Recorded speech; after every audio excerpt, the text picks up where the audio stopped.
বরাবরই অপরাধপ্রবণ এলাকা বলে পরিচিত গাজীপুরের টঙ্গী। তবে গণঅভ্যুত্থানের পর থেকে লাগামহীনভাবে চলছে চুরি ছিনতাই। শুধু রাতের অন্ধকারই নয়, খোদ পুলিশের সামনে দিনের আলোতে প্রকাশ্যেই চলছে এসব অপরাধ। অলিগলি ছাপিয়ে ছিনতাইকারীদের দৌরাত্ম্য চলে মহাসড়কেও। ভয়ে আতঙ্কে দিন কাটাচ্ছেন বাসিন্দারা। সর্বোচ্চ গ্যাস সাশ্রয়, যমুনা গ্যাস স্টোভ, আধুনিক, নিরাপদ ও দীর্ঘস্থায়ী। দিনে দুপুরে অস্ত্র হাতে চলছে ছিনতাই। প্রকাশ্যে লুটে নিয়ে পালিয়ে যায় ছিনতাইকারীরা। বাসের থেকে নামার সাথে সাথে 2-3 জন আইসা ছুরি মুড়ি ধরে ফেলছে। আর ওখানে যদি এগুলো না দিয়ে দেয় তাহলে মনে করেন পারমা ভাইয়া হুমকিও দিছে। রাজধানী ঢাকার প্রবেশমুখ টঙ্গী স্টেশন রোডে হরহামেশে চলছে চুরি ছিনতাই।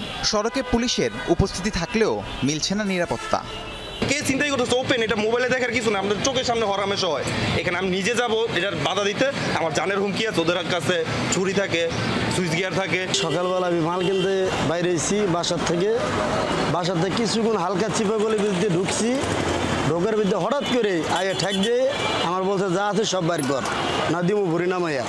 ভুক্তভোগীদের অভিযোগ, চুরি ছিনতাই বেড়ে গেলেও আইনশৃঙ্খলা বাহিনীর তৎপরতা চোখে পড়ার মতো নয়। এতে আতঙ্কে দিন কাটাচ্ছেন বাসিন্দারা।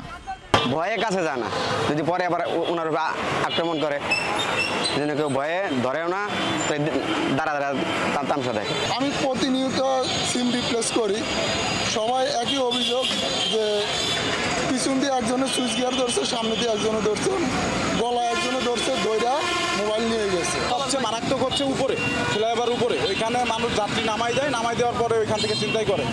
আর ওইখানে শুধু চিন্তা নাই, ওইখানে কোপ দেয়। সন্ধ্যা নামলে আরও ভয়ঙ্কর রূপ নেয় শিল্পনগরী টঙ্গী। মহাসড়ক থেকে অলিগলি ছিনতাইকারীদের দৌরত্ব থেকে কোথাও রেহাই নেই।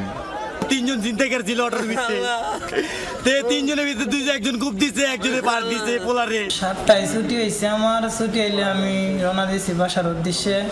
এই মুহূর্তে রানিং একটা গাড়ি আইছে, আয়া হাইরিয়া 4-5 জন লোক আমার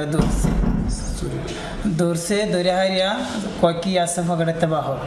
অপরাধ প্রবণতা বেড়ে যাওয়ার কথা স্বীকারও করলেন পুলিশ কর্মকর্তারা। আশ্বস্ত করলেন দ্রুতই নিয়ন্ত্রণে আসবে পরিস্থিতি। প্রতিনিয়ত আমরা এদের এ বিষয়ে অভিযান পরিচালনা করে আসতেছি। আমরা আমাদের নিজস্ব গোয়েন্দা কার্যক্রম পরিচালনা করতেছি। যেখানে এই সমস্ত দেশীয় অস্ত্রের সন্ধান পাওয়া যাবে তাদেরকে আইন আওতায় আনার জন্য আমরা চেষ্টা করে যাচ্ছি। ছিনতাই প্রবণ এলাকাগুলোতে টহল পার্টি কার্যক্রম জোরদার করেছি, ক্রস পেট্রোল করছে, ফুট পেট্রোল করছে, পাশাপাশি কিছু ভিজিলেন্স সার্ভেলেন্স এই কাজগুলো আমরা করছি। শুধু চলতি বছরেই টঙ্গীতে ছিনতাইকারীর কবলে প্রাণ গেছে 12 জনের, আহত হয়েছেন শতাধিক। রাহিম সারোয়ার, যমুনা নিউজ।